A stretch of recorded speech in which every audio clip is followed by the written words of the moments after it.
भगवान मानस पूजा स्तोत्र। हृदंबो जय कृष्ण सजल जलद श्यामल तनु सरोजाक्षा संवी मुकुट कटकाट्याभरणवान् शरद्राकाणाथं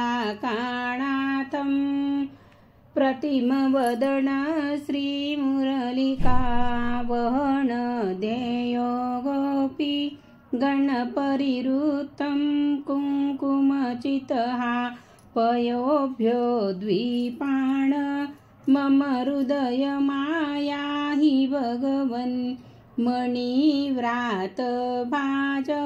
कनकवरपीठं भज हरे शुचिहौनौ ते पादौ यदुकुलजनेनेब्जिसुजलै गृणाणेदं दुर्वा फलजल अर्धे मुररिपो वमाचामुपेन्द्र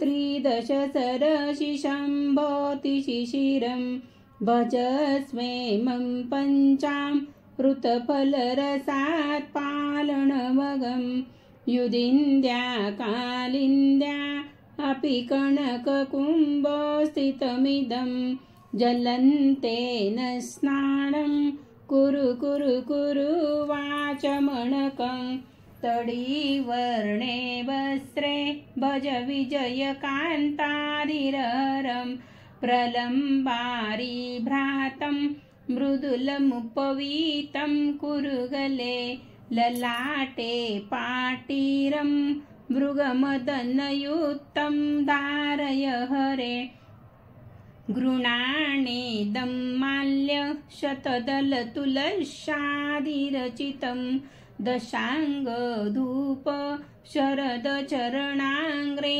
पितामदं मुखं दीपेन्द्रु प्रभव विरजसलदेवकलहे हिमौ पाणिवाणि पतितनुतसङ्घर्षरजसा विशोद्याग्रे दत्त सलिलमिदमाचानुपहरे समुद्रान्पानन्न षडदखविलं यतयुतं सुवर्णामत्रेगो दुतचषकयुक्ते स्थितमिदं यशोदासूनो यत् परमयच्छाणसखिभिः प्रसादं वाच्छिन्तं स तदनुनीरं पिब विभो सपूर्णं ताम्बूलं मुखशुचिकरं भक्षय हरे फलं स्वादुप्रीत्या परिमलवदाश्चाचयचिरं सपर्यापर्याप्ते कनकमणिजातं स्थितमिदं प्रतिरैराराति जलदितनया क्लिष्टरचये विजातीयै पुष्पै रतिसुरबबिल्वतुलसी युतैक्षेमं पुष्पा जलितमर्जिते मृददे निददे तव प्रादक्षिण्यक्रमणमनविध्वंसिरचितं चतुर्वर्णं विष्णु जननिपतगतिच्छान्तु विदुषा नमस्कारो साष्टांग सकलदुरित्वंसौ न पटुः कृतं नृत्यं गीतं स्तुतिरपि रमाकान्तय्यं तव प्रीत्यै भूयात् अमी च दास्यस्तव विभो कृतं छिद्रं पूर्ण कुरु कुरु नमस्ते सुभगवन् सदा सेवं कृष्ण सजलगलनीलङ्करतले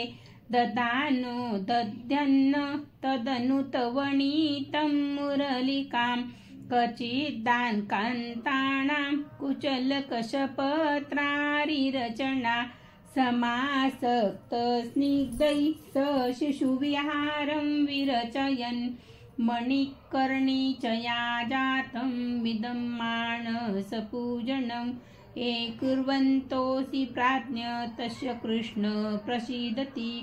श्री मणिकर्णी देवीच्या इच्छेने ही भगवान मानस पूजा झालेली आहे। जो कोणी प्राज्ञ म्हणजे बुद्धिवान अर्थात आत्महित दक्ष मनुष्य पहाटेच उठून भगवान मानस पूजा करेल त्याच्यावर भगवान विष्णू परमात्मा प्रसन्न होईल. इति श्रीमद भगवान मानस पूजा स्तोत्र संपूर्णम. माझे नाव सौ प्रमिला रवींद्र ब्राह्मणकर.